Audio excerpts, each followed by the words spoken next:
Hated him. I wanted him to die. Oh my god. Hi people, welcome back. If it's your first time, I'm Talia. We were talking about love between fairy and devil, which is a 2022 Chinese fantasy romance masterpiece.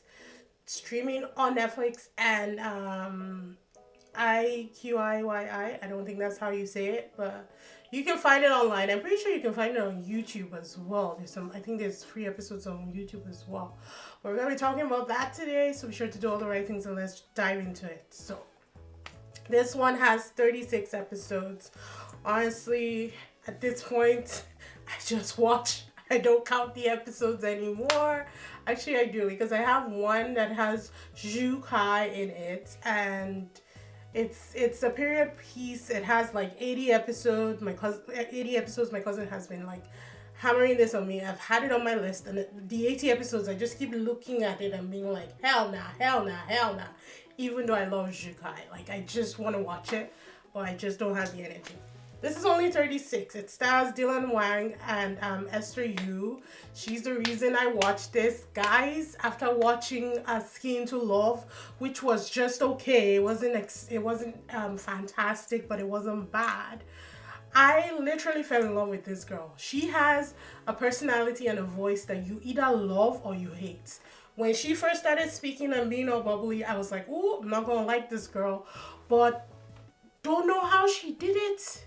By the end of Skin to You, I wanted her to be my best friend. She is so bubbly. And in this, I realized that she's a really good actress. She's fine in Skin to Love, don't get me wrong, but I'm saying that story didn't really have anything dynamic about it. It was just it was a chill story.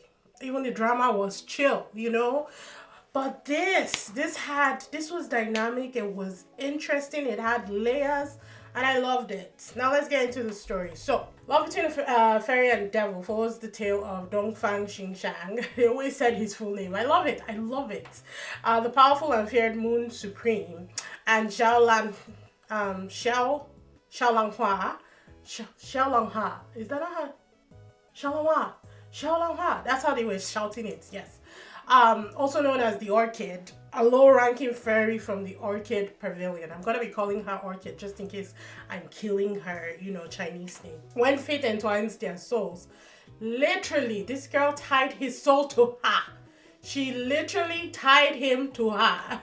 Unintentionally, of course. They embark on a journey of self-journey, redemption, and a love that defies destiny.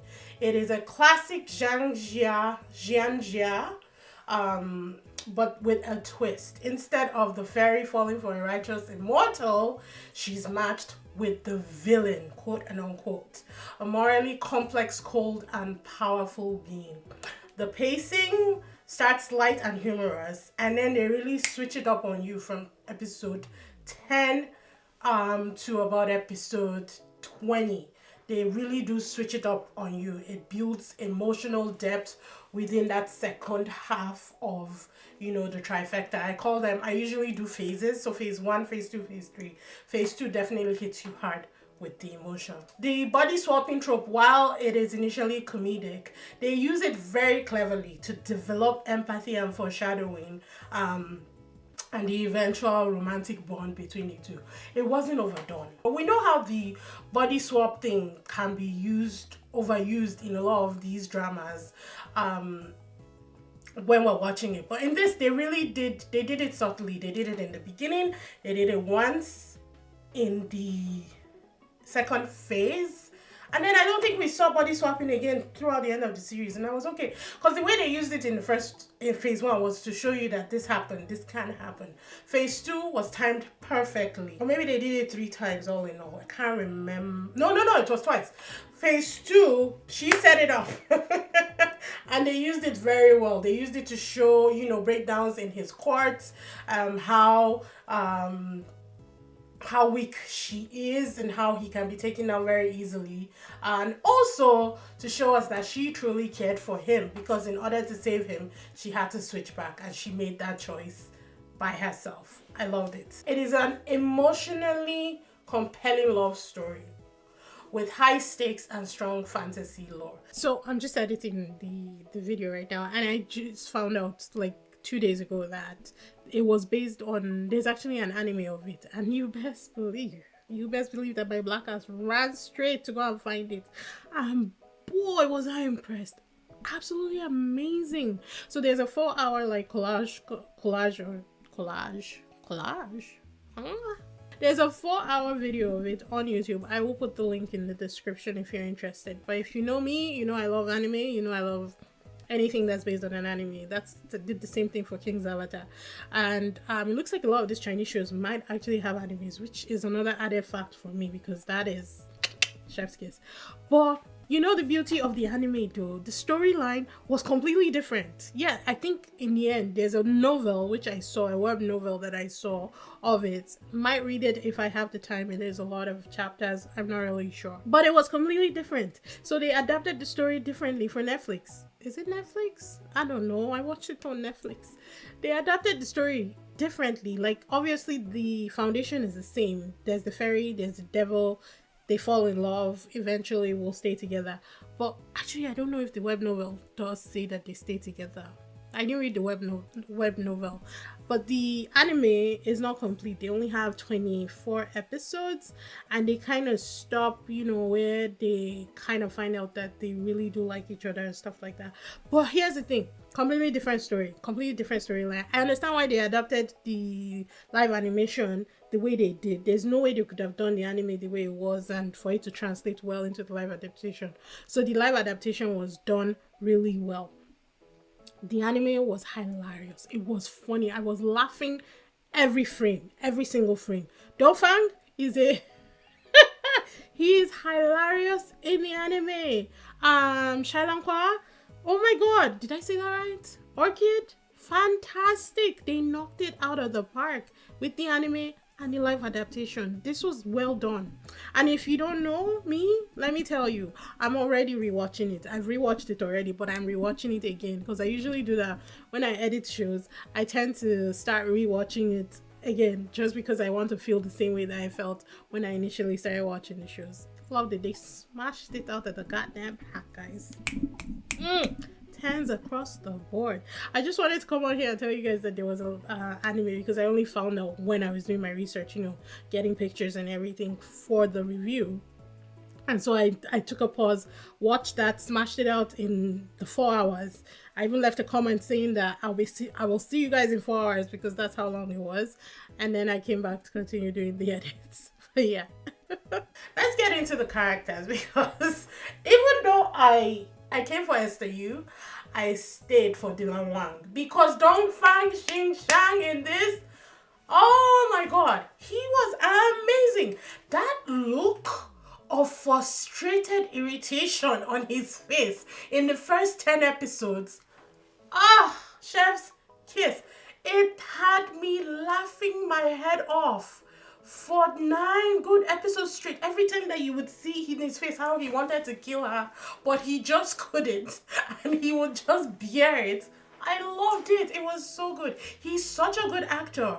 And even when they switched bodies that one time and he was acting as her, it was so different. Like, that's how you know how good of an actor this guy is, because it was so different. And I was like, oh my god, fantastic. And she too, when they switched and she was playing him, beautiful. Which is why when in the end, when she came into her real self and everything, and she was this poised, contained, elegant, beautiful, oh god, goddess, I was like, yes girl, you killed it, you earned it, good job. Both of them really, they were flawless in this, and I loved it. I loved how he went from cold, calculating, and ruthless, this war-hardened, demon, to this soft, boyish lover, and who was just in love with this girl and who wanted this girl. Oh, I cannot gush enough. It was so good. It was so good. His performance was very unexpected because I'd never seen him in anything. Also, I didn't really expect anything, but he blew me away and he pulled it out flawlessly. She is like this childlike, naive, Orchid in the beginning, who shows courage and who eventually becomes, like, they show her being emotionally mature. The one thing that I will pull away from her own character development is that in the beginning they showed her as this very wispy, kind of like a nymph, a flower is basically how I can describe her. And then phase 2, she's like clocking war decisions, clocking transformations, clocking Dongfang's what's it called? His whole plan and everything when they go, to the mortal realm. And I was like, girl, I get it. You're smart, but the switch up was a little sharp because it almost wasn't believable that she went from this orchid to this mastermind who was clocking things left, right, and center. I think they should have phased her in a little more. They should have given her some, glimpses, like some flashes of brilliance, even as a wisp, so that when she's clocking things in phase 2 and phase 2 most especially, it's not a shock. But I didn't really care. I loved it. I loved that she was intelligent. I loved that she could spot him and read him like the palm of her hand. It was a wonderful performance by Esther Yu. Like this girl. I'm running to go and watch Fantasy, the other one where she gets sucked into a game and she's supposedly the villain. Running, guys, running to go and watch it. I will watch anything that this girl is in because she's talented, she's beautiful. Her personality just draws you in, and I love it. The chemistry, the chemistry was off the charts. In episode 1, they were kissing, even if it was unintentional. They'd already had like 3 kisses before they had like the intentional kiss that both of them actually wanted together. I love the chemistry was off the charts. It was slow burn. It was filled with longing stares. There were accidental touches. There were intentional touches, and there was emotional sacrifice on both their ends. Where he, was potentially sacrificing his 100,000 soldiers just to be with her. She going into that torture chamber just to be with him. I don't understand why in these stories 2 people cannot just fall in love and it's okay. Pisses me off. It really does. And somebody always dies. And it's like, I'm sorry. What have we been doing here? Why are we killing off characters? What is the point? Yes, they're immortal and they get to come back. Why kill them off in the first place, It's fine. In this one, at least they had the rest of their lives and they're immortal, so they won't die. Not like in Who Rules the World, where they only give them 10 years. I'm still pissed off. I love that series so much, except for the 5 last episodes, and that pissed me off. I was like, why? I've gone on a tangent. Anyways, back to these people's chemistry. By episode 16, things really heat up for them, which is that second phase, romantically and emotionally. Like, they are tied together. They do say he most especially said a lot of hurtful things to her in the beginning, but let's remember that he had no emotions and he was very cold-hearted. He was trained. That was all he knew, and she just really helped thaw his heart, literally thaw his emotional tree and feed life into it. Is what she did. I loved it. They did great. The soundtrack was fantastic. There were songs that came up. I think her theme song was Memory Lost or something like that. His was Parting Love. I'm not really sure, but those two songs played continuously and they used them very well throughout the entire series. I loved it. Visually, it was stunning. There were a lot of elements, a lot of places that we went to. I didn't like that the Moon Supreme's place was mostly a desert though. It didn't really have to be like that, but they also had the garden and the palace. The Moon Supreme was kind of dark, where the fairy realm was like. Speaking of the fairy realm, I didn't want to talk about him, but the ruler, that brother, I hated that guy so much. Hated him. I wanted him to die. Oh my god. That's a lot. The ruler could not stand him. The baby brother who was in love with Orchid, I thought it was fine. It was an element that they needed to put in there to create tension between Dongfang and Orchid. It's all good, but we could have done without him. I'm just saying.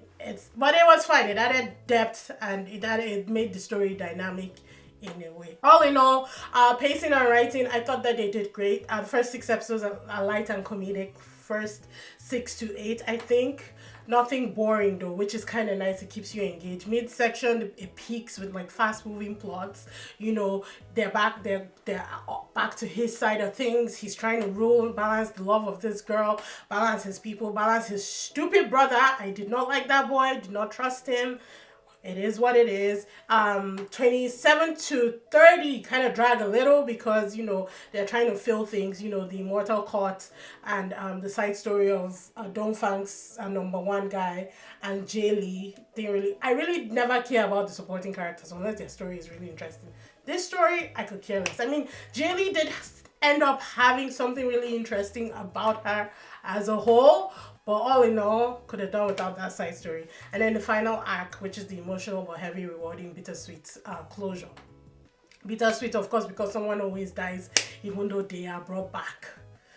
And it's like, come on, 500 years they're waiting. I get that they're immortal, but time is time, Time is time. And I still don't understand this timing thing, how hundreds of thousands of years are passing in the immortal realm, but on Earth it's like 1 hour. It just, Eternal Love, I've watched it multiple times, and I still don't understand that timeline difference. But we never will, so it's fine. All in all, honestly, I will give the story and plot a 9 out of 10. The characters and acting a 9 out of 10. The chemistry a 10 out of 10. They killed it.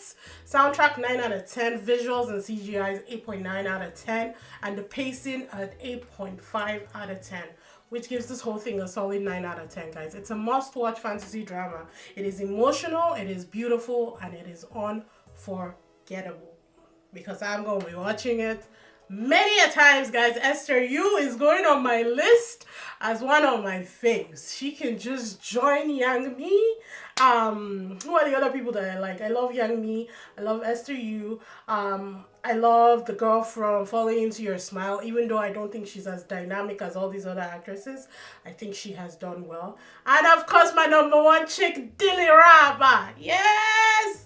Oh, she's number one. She's number one. Nobody is dethroning her from that seat anytime soon. Love that woman. Love, love, love, love, love her. But yeah, if you haven't seen this, check it out. It's really fun. Take your time, guys. These are a lot of episodes, I know, but take your time with it. It's so good. It's, Dylan Wang. I think he's going on my list as well, guys. I gotta watch him in at least one more thing to be sure. But I think I like him. I really do. He's cute too. I really do. So yeah. Maybe he's going on my list. I'll let you guys know once I've watched something else that he is in. Next on the list might be either that fantasy one or the First Frost, because I heard that the First Frost was a spin-off of Hidden Love, and it's the brother story. I don't know why they wouldn't just use the same actor, but we'll cross that bridge when we get there. Hopefully you guys enjoyed the review. Be sure to do all the right things. Check out Patreon. We have a lot of free stuff on there. There's a lot of free first episodes. So if you want to check those out, be sure to check there. And yeah, I'll see you guys in the next one. Bye!